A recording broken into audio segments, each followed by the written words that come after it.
여러분, 하나님의 사랑을 받은 하나님의 사람인 줄로 믿습니다. 오늘부터 우리가 전도서 말씀을 묵상하게 됩니다. 전도서는 코헬레트라 히브리어를 번역한 것인데 이게 무슨 뜻인가 하면 사람을 모은다라는 뜻을 가지고 있는 단어가 코헬레트예요. 특히 구약에서는 하나님 앞에 예배 드리기 위해서 사람을 모을 때 사용됐던 단어라고 그렇게 이야기합니다. 하나님을 예배하러 모인 사람들에게 들려주는 지혜의 말씀이 전도서지요. 하나님을 예배하는 예배자들이 들어야 하는 지혜의 말씀이 전도서라고 하는 거예요. 그런데 오늘 전도서 기자는 이 말씀을 시작함에 있어서 매우 무겁게 시작하는 것 같습니다. 전도자가 이르되 헛되고 헛되니 헛되고 헛되며 모든 것이 헛되도다. 무려 헛되다는 말을 5번이나 반복하면서 전도서의 책을 시작하고 있는 거예요. 여러분, 책의 서원이 얼마나 중요한 것이겠습니까? 그런데 전도서 기자는 그 서원을 이야기함에 있어서 가장 먼저 꺼낸 말이 헛되다라는 말이라는 게 충격적인 것입니다. 저는 오히려 전도서를 시작할 때 용기를 주는 말로 시작하면 좋았을 텐데 그런 생각도 해보았습니다. 아니면 좋은 말로, 힘이 되는 말로, 긍정적인 말로 시작했으면 더 좋지 않았을까 생각했지만 전도서 기자는 저와 다른 생각을 가졌던 것만 같아요. 그는 이야기하기를 모든 것이 헛되도다. 아마도 전도서 기자는 우리가 살아가고 있는 이 세상을 정확하게 응시하면서 이 헛된 세상을 어떻게 살아가야 할지에 대해서 조금 더 가감없이 보여주기를 원했던 것만 같습니다. 그렇다면 전도자가 말하는 헛되다고 하는 말이 무슨 뜻일까 한번 살펴보았습니다. 사전을 찾아보니 이 헛되다라고 하는 말은 문자적으로 보면 헤벨이라는 말인 거예요. 연기 혹은 입김, 이런 단어를 가리키는 말이었습니다. 즉 추운 겨울날에 입김을 불면 입김이 나아가다가도 이내 곧 사라지는 것을 상상하면 되는 거예요. 굴뚝에서 연기가 잘 가더라도 어느 정도 높이 올라가면 흔적도 없이 사라지는 것을 생각하면 딱 맞다라고 하는 거죠. 마치 이른 아침에 강변을 운전해 가다가 안개가 가득했더라도 해가 뜨게 되면은 흔적도 없이 안개와 같이 사라지는 것, 허무하다는 단어가 바로 그 헤벨이라는 단어라고 하는 거죠. 그래서 전도서 기자가 우리의 삶을 어떻게 이해하고 있는가? 마치 연기가 한가득 있다가 사라지는 것 같이 우리의 인생이 허무하다 말하고 있는 거예요. 그래서 우리가 열심히 수고해서 무엇을 이루어오는 것 같더라도 그것 때문에 잠시 기뻐하고 뿌듯했지만 한순간에 사라지는 것이 인생이 허무하기도 하다라고 하는 것이에요. 우리가 이 전도자의 말에 인생이 허무하다 이야기할 때 그렇지 않습니다 라고 단호하게 말할 수 있는 사람이 얼마나 많이 있을까? 여러분 생각해보면요, 전도자의 말이 맞는 것만 같습니다. 열심히 수고하고 열심히 노력하지만 또 돌아보면요, 허무한 것이 인생인 것만 같다라고 하는 것이에요. 그러면 만약에 우리가 한평생 열심히 살고 난 다음에 자기의 삶을 돌아보게 되었을 때 내 인생이 허무하다, 내가 이룬 것이 아무것도 없는 것만 같다라고 느껴진다면 얼마나 정말 허무하겠는가, 속상하겠는가라고 하는 것입니다. 내 나름대로 한평생 열심히 수고하고 노력하고 잘 살아왔는데 그렇게 한평생을 살고 난 다음에 자기의 삶을 돌아보니 아무것도 아닌 것 같다 이야기한다면, 그런 생각이 든다면 우리 속이 얼마나 상할까 생각하게 되는 거예요. 사랑하는 미치교회 성도 여러분, 전도자의 말씀처럼 우리가 살아가는 세상이 헛되고 허무하지만 여러분 한평생 살고 난 다음에 내가 살아온 시간들 다 허무하다 고백하는 것이 아니라 오히려 이 험한 세상 속에서도 하나님의 은혜로 잘 살아왔다 고백할 수 있는 빛의 교회 성도들이 되길 주님의 이름을 축복합니다. 그러면 우리가 이 헛된 세상 속에서 어떻게 허무하지 않은 삶을 살아갈 수 있을까? 오늘 전도서 1장은 우리에게 그것을 보여주고 있는 거예요. 첫 번째는요, 어떻게 헛된 세상을 허무하지 않게 살아갈 수 있을까? 그 해답이 허무하게 들릴지도 모르지만 이 세상이 허무하다는 것을 어서 빨리 깨닫는 것이 지혜로운 삶이라고 하는 거예요. 그래서 전도서 기자는 이야기하기를 가장 먼저 세상이 허무하다고 이야기하면서 전도서를 시작하고 있는 것만 같습니다. 이것이 첫 번째 지혜인 거예요. 이 세상 살아가는 것이 대단한 것 같지만 허무한 일이라고 하는 것, 이것을 깨닫지 못한다면 어느 순간 너의 삶이 허무해질 수 있을 것이다. 내가 한평생 삶을 다 살고 난 다음에 더 크게 무너질 수 있을 것이니 너는 이 세상이 허무하다는 것을 기억하며 매 순간순간 살아가라 라고 하는 것이에요. 그러면 왜 그렇게 전도자는 허무하다고 느꼈을 것일까? 우리 3절을 같이 한번 읽어보겠습니다. 시작. 무엇이 유익한가? 해 아래에서 수고하는 모든 수고가 그리 무엇 유익한 것이 있겠느냐 묻고 있더라고요. 아무리 많이 수고해도 수고한 것이 정말 너에게 유익이 될 것인가 돌아볼 필요가 있더라고 하는 겁니다. 목사님, 내가 열심히 수고했는데 왜 유익이 없겠습니까? 여러분, 우리는 유익한 것을 위해서 열심히 시간을 투자하기도 하고 에너지를 쏟기도 하고 노력하기도 하지 않습니까? 그런데 왜 유익이 없겠느냐? 그렇게 물을 수도 있을 것이에요. 그러나 우리가 한번 생각해 본다면 여러분, 인생은요, 내가 계획한 대로 결코 되지 않는다는 사실입니다. 내가 원하는 것처럼, 내가 계획한 것처럼 그렇게 흘러가지 않는 것이 세상살이라고 하는 거예요. 그렇기 때문에 우리가 열심히 수고했다 하더라도 내가 수고한 것이 나에게 유익이 될 것이다 확답하기가 어렵다라고 하는 거예요. 또 한편으로는 지금 내 눈앞에 보기에는 유익한 것 같지만 그것이 나중에까지도 내게 유익한 일이라 말할 수 있는 것이 쉬운 결론이 아니라고 하는 거예요. 우리가 한 해 두 해 지나가면서 깨닫게 되는 것은요, 인생이 내 생각대로 세상이 움직이지 않는다는 사실 아니겠습니까? 아무리 내가 수고하고 노력해도 내 뜻대로 될 수 없는 거예요. 그렇기 때문에 우리는 이 세상이 허무할 수 있는 거예요. 내게 무슨 유익이 되느냐 말하는 거죠. 그렇기 때문에 시편 기자가 이렇게 말하는 것만 같아요. 시편 127편 1절을 같이 한번 읽어볼게요. 시작. 여호와께서 집을 세우지 아니하시면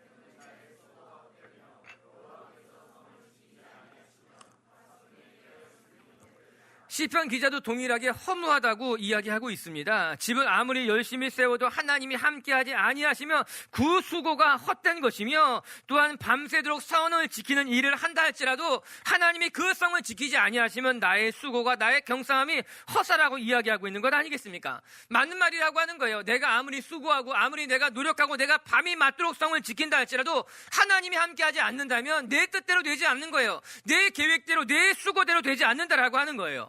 그렇기 때문에 우리는 참 작은 존재임을 깨달아야 되는 거예요. 내가 대단히 수고한 것 같아도, 내가 계획하고 노력한다 하여도 내 뜻대로 되지 않는 것, 그래서 우리는 작은 존재인 거죠. 그래서 한편으로는 허무하기도 하며 또 한편으로는 하나님이 필요한 인생이라고 하는 거예요. 여러분, 내 인생이지만 내 뜻대로 되지 않는 거예요. 내가 수고한다고 해서, 내가 노력한다고 해서 내 뜻대로 되지 않기 때문에 우리는 겸손할 수밖에 없는 것 아니겠습니까? 두 번째는요, 또 한 가지 세상이 헛된 것은요, 여러분, 세상으로 우리가 만족할 수 없기 때문인 겁니다. 세상의 것은 결코 우리에게 만족을 주지 못함에도 불구하고 우리가 끊임없이 세상의 것으로 만족을 추구하기 때문에 우리 마음에 허무한 생각이 들 수밖에 없다는 겁니다. 그럼 8절 같이 한번 읽어볼까요? 시작. 모든 만물이 피곤하다는 것을 사람이 말로 다 말할 수는 없나니 눈은 보아도 족함이 없고 귀는 들어도 가득 차지 아니하도다. 아멘. 여러분, 사람이 참 특이하죠. 특이한 장면에서 은혜를 받는 거예요. 모든 것이 피곤하다는 것이 은혜가 되더라고요. 나만 피곤한 게 아니라 다 피곤하구나. 왜 피곤한지 알아요? 눈은 보아도 만족함이 없고 귀는 들어도 족함이 없기 때문에 끊임없이 보려하고 끊임없이 들으려고 하기 때문에 피곤할 수밖에 없다라고 하는 것입니다. 과거에 오디오 수집이 취미신 분을 만난 적이 있어요. 그분은 아무튼 좋은 오디오가 나왔다고 하면 어디든 찾아가서 그것 가만히 들으시면서 엄청나게 행복하게 하시는 분이 한 분이 있었어요. 원래 직업은 기자였는데 이 시간이 자유로운 직업이니까는 취재하러 가다가도 좋은 오디오 소리를 들으면 그곳에서 멈춰서 가지고 한참을 듣다가 취재를 빼먹기도 하고 출근을 못하는 날도 있었다고 합니다. 근데 그분이 이런 이야기를 하시더라고요. 오디오를 좋아하면 집이 망한다는 거예요. 남자가 시계 좋아하고 자동차 좋아하는 것은요, 귀여운 정도라고 하는 거예요. 오디오 가격이 상상 이상이라고 하는 거죠. 그래서 소리에 한번 빠지기 시작하게 되면은 집안에 나만 아는 것이 없다는 거예요. 그리고 나서 귀라고 하는 것이 신기하게 만족이 없다는 이야기를 하는 거예요. 정말 좋은 걸 사서 이 정도면 됐다 싶어서 잘 듣다가도 더 좋은 오디오 소리를 딱 듣게 되면 그 전에 있었던 것은 가차없이 버리게 된다는 거예요. 이 귀가 무조건 상향 평준화가 되어서 좋은 소리를 한번 듣게 되면 더 이상 다른 소리를 들을 수 없다는 거죠. 오디오 이야기를 했지만 사실 세상의 모든 것이 그렇다는 거예요. 여러분, 우리가 만족을 할 수 없다는 겁니다. 전도서 기자는요, 누구보다도 좋은 것을 누려본 사람이에요. 누구보다도 많은 것을 경험해본 사람이에요. 그런데 그가 무엇이라 말하고 있는가? 내가 좋은 것을 보고, 내가 좋은 것을 들어도 보고, 내가 세상에 좋은 것을 다 누려보았지만 그것이 나에게 만족이 될 수 없었다라고 하는 거예요. 그래서 허무한 거예요. 아무리 좋은 것을 모아도 만족이 없고 아무리 좋은 소리 들어도 족함이 없으니 이 세상 모든 것이 그에게는 허무하게 느껴질 수밖에 없다라고 이야기하고 있는 건 아니겠어요. 맞아요. 사랑하는 성도 여러분, 이 세상의 것은요, 여러분의 영혼에 만족이 될 수 없는 거예요. 족하는 것 같지만, 만족하는 것 같지만 시간이 지나면 그것으로 우리는 만족할 수 없는 존재라고 하는 것입니다. 또 한 가지, 솔로몬이 세상을 허무하게 느끼게 된 계기가 한 가지가 있어요. 그건 무엇인가? 해 아래 새 것이 없다는 것을 깨달았어요. 아주 유명한 구절에 나와요. 한번 구절 같이 한번 읽어볼게요. 시작. 이미 있던 것이 후에 다시 있겠고 이미 한 일을 후에 다시 할지라 해 아래 새 것이 없느니라. 해 아래 새 것이 없다는 말씀이에요. 사람들이 새 것이 나왔다고 말하지만 결코 새 것이 아니라는 거죠. 전에도 있었던 것이고 똑같은 일이 끊임없이 반복되는 것처럼 느껴진다라고 하는 겁니다. 그리고 나서 생각해보면 정말 해 아래 새 것이, 새로운 것이 있을까 싶은 거예요. 언젠가 누군가 말했던 거예요. 그런 일이 반복되는 거예요. 전도서를 우리가 묵상하고 있지만 얼마나 많은 목사님들이 이 전도서를 이야기했겠습니까? 이 설교가 얼마나 새로운 설교일 수 있겠는가? 2000년 동안 끊임없이 묵상하고 또 묵상하는 것일 수 있겠다. 그런 생각도 해요. 그리고 돌아보게 되면은 이 땅에 정말 새로운 것이 있을까 싶은 것이죠. 무엇이 문제일까? 다른 말로 하면 권태인 겁니다. 지루함이라고 하는 거예요. 저는 생각해 보는데요. 여러분, 세상은 참 바쁘지만, 그래서 많은 사람들이 분주하게 살아가고 있지만 아이러니한 것은 그렇게 분주하게 살면서 사람들은 끊임없이 권태로움을 느낀다라고 하는 거예요. 내가 쉴 수 없이 이렇게 바쁘게 살아가는데, 내가 끊임없이 바쁘게 살아가는데 왜 내 삶은 권태롭고 내 삶은 지루할까? 여러분, 그래서 사람들이 이탈을 하는 겁니다. 그래서 사람들이 중독에 빠져들게 되는 거예요. 분주하면서도 지루하고 바쁘면서도 권태롭기 때문에 무엇인가 다른 것을 끊임없이 추구하다가 엉뚱한 길에 빠져들게 되는 것 아니겠습니까? 그리고 따져보니 정말 해 아래 새 것이 없는 거예요. 아무리 새로운 일이라 하더라도 새롭지 않은 거예요. 신기하다 하더라도 시간이 지나면, 조금만 시간이 지나면 그 신기함이 사라지게 되고 우리 마음속에는 권태로움을 느끼는 것 아니겠습니까? 그래서 오늘 전도서 기자는 우리에게 이야기해요. 이 모든 것이 발음을 잡는 것처럼 허무하다라고 하는 거예요. 내가 아무리 수고하고 노력해도 내 뜻대로 되지 않으니 얼마나 허무하냐라고 하는 거예요. 내가 세상을 힘있게 붙잡아보고 세상의 것에 만족을 얻으려고 해도 세상이 우리에게 만족을 주지 못하니 이 세상이 허무하다라고 하는 거예요.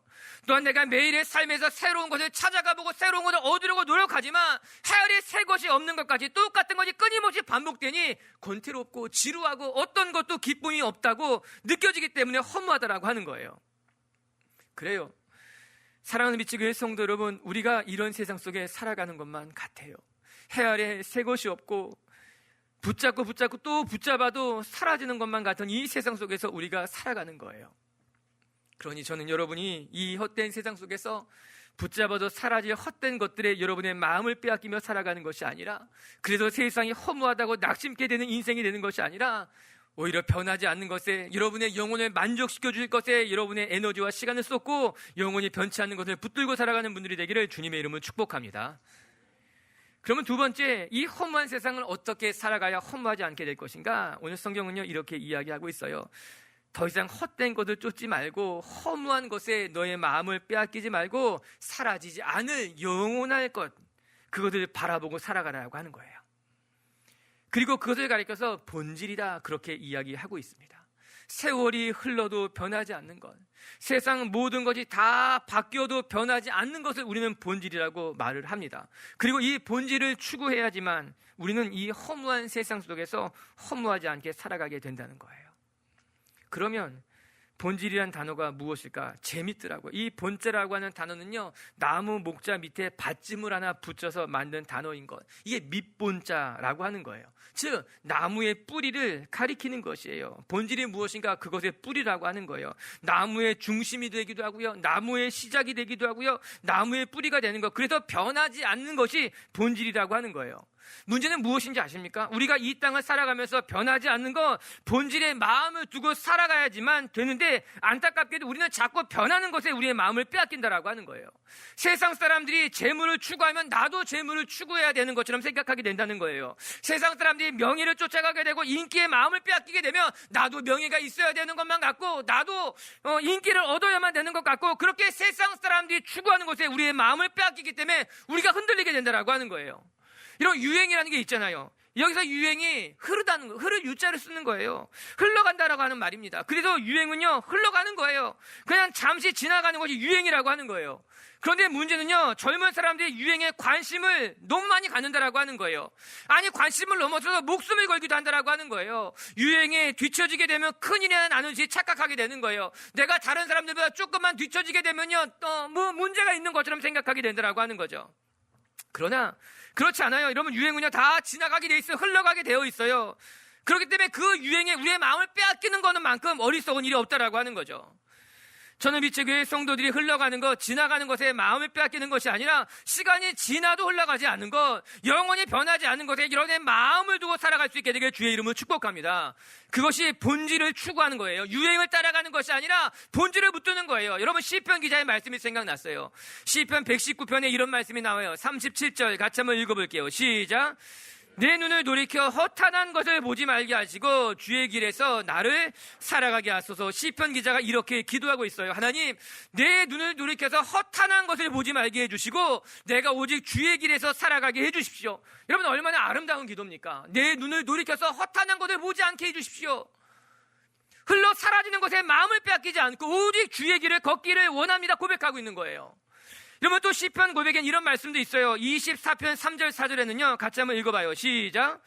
여호와의 산에 오를 자 누구며 그의 거룩한 곳에 설 자가 누구인가? 곧 손이 깨끗하여 마음이 청결하며 뜻을 허탄한 데에 두지 아니하며 거짓 맹세하지 아니하는 자로다. 아멘. 하나님의 산에 올라갈 자가 누구냐? 마음이 청결하며 또한 뜻을 허탄한 데 두지 않는 사람이 하나님의 산에 오를 자요, 하나님을 예배하는 자요, 하나님의 성전에 들어갈 수 있는 자격을 가진 사람이라고 이야기하고 있는 거예요.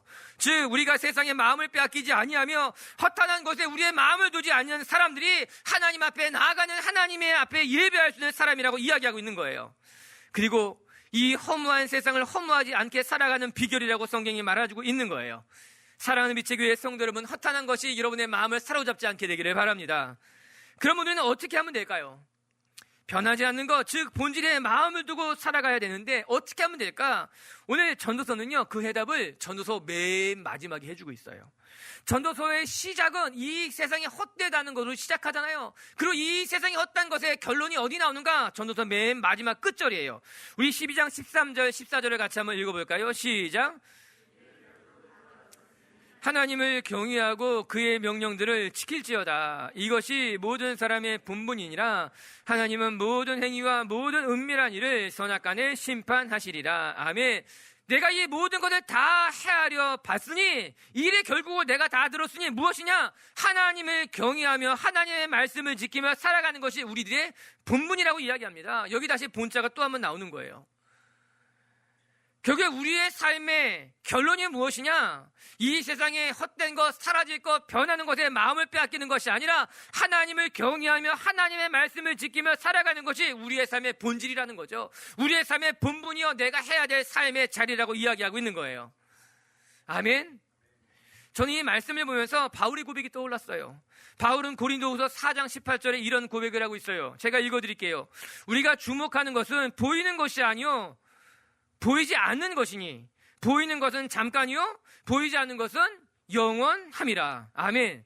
바울은 본질을 보일 줄 아는 사람이었다는 거예요. 내가 주목하는 것은 사라질 것이 아니라고 하는 거예요. 보이는 것을 주목하는 것이 아니라 보이지 않는 것을 주목하며 사라질 것을 바라보는 것이 아니라 사라지지 않을 것을 바라보고 있다는 것, 이것이 그의 고백이었어요.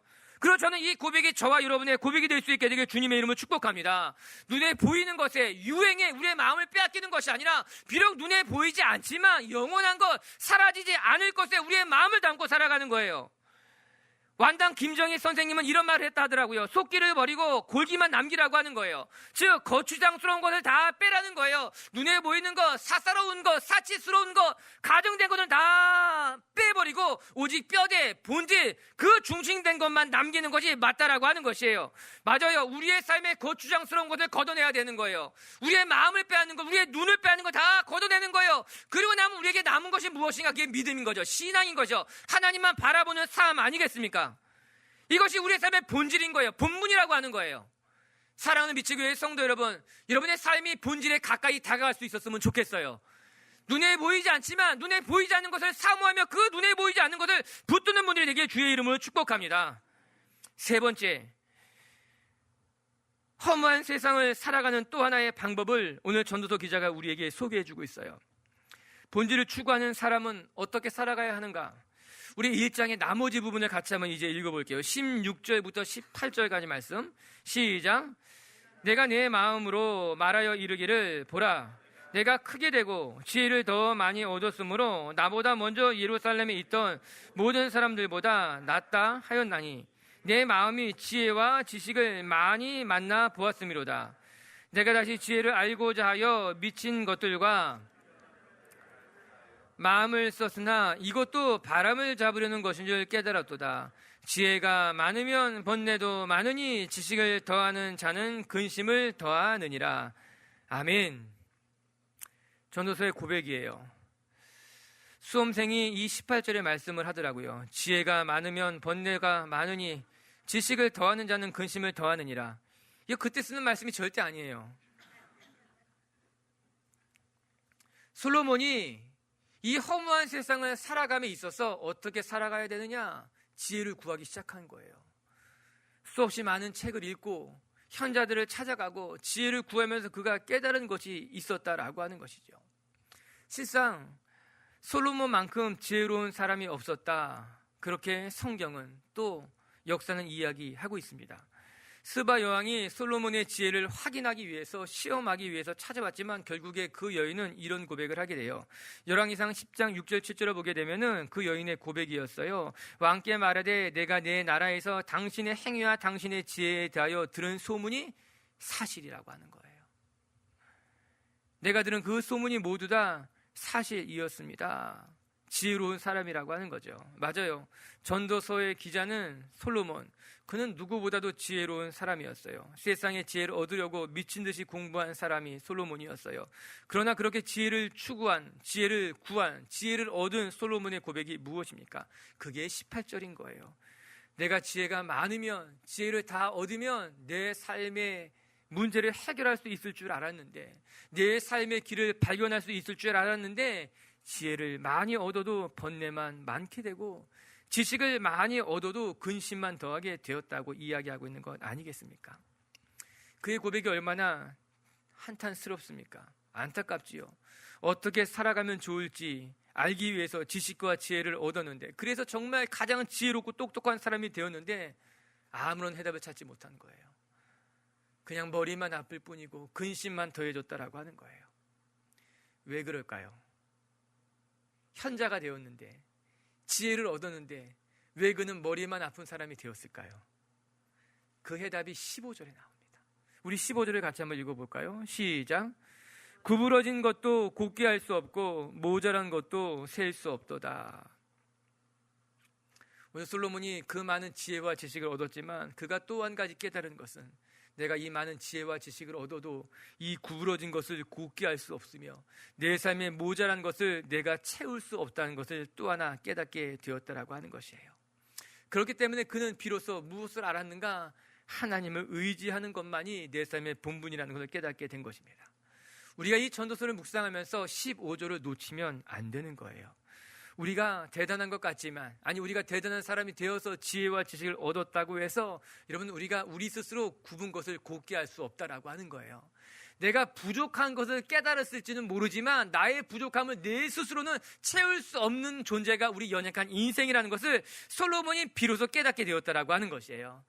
맞아요. 사랑하는 성도 여러분, 우리가 본질을 추구하는 삶을 살아갈 때 우리에게 필요한 것이 무엇인가? 우리 스스로 우리의 삶을 채울 수 없다는 것을 깨닫는 것이에요. 내 삶에 굽어진 것을 내 스스로 곱게 펼 수 없으며 내 삶에 부족한 것을 내 스스로 채울 수 없다는 걸 깨달아야 된다라고 하는 거예요. 그럼 어떻게 하겠습니까? 하나님을 의지하게 되는 거예요.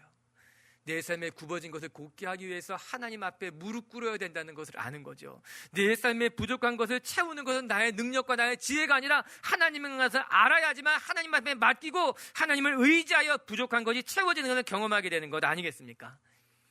사랑하는 우리 미체교회 성도 여러분, 여러분의 삶의 자리에서 여러분의 부족한 것을 여러분이 채우려고 아둥바둥 살아가는 것이 아니라 하나님이 여러분의 굽은 것을 펴시고 여러분의 부족한 것을 채우는 것을 경험하는 분들이 되기를 주님의 이름으로 축복합니다.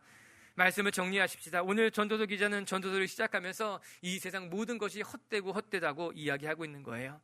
사랑하는 미치교회 성도 여러분, 우리가 살아가는 세상은 어쩔 수 없이 없어질, 사라질 헛된 세상이라는 것을 하루빨리 깨닫게 되기를 바랍니다. 우리가 이 헛된 것을 깨닫지 못하면 이 헛된 것을 붙잡으려고 살아가는 거예요. 이 헛된 것에 마음을 빼앗기며 살아가게 된다라고 하는 것이에요. 전 이 헛된 세상 속에서 여러분의 인생마저 허무하게 사라지는 것이 아니라 여러분의 인생만큼은 그 어느 때보다도 귀하고 값지게 가치 있게 살아가게 되기를 주님의 이름으로 축복합니다. 그럼 어떻게 이 헛된 세상을 살아갈 수 있느냐? 기억합시다. 첫 번째, 이 세상이 허무하다는 것을 깨닫고 헛된 것을 의지하는 것이 아니라 하나님만 바라보게 되는 것이에요. 전 여러분이 세상을 바라보지 않고 하나님을 바라볼 수 있게 되기를 주님의 이름으로 축복합니다.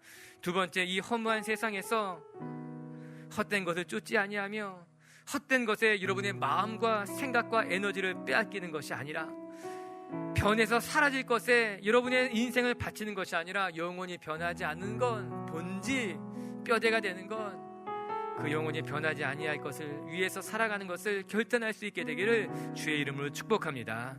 그리고 세 번째, 허무한 세상에 살아가는 지혜는 내 삶에 굽은 것을 펴실 분도 하나님이요, 내 삶에 모자란 것을 채울 분도 하나님이라는 것을 깨닫고 그 하나님을 의지하며 살아가는 건 줄로 믿습니다.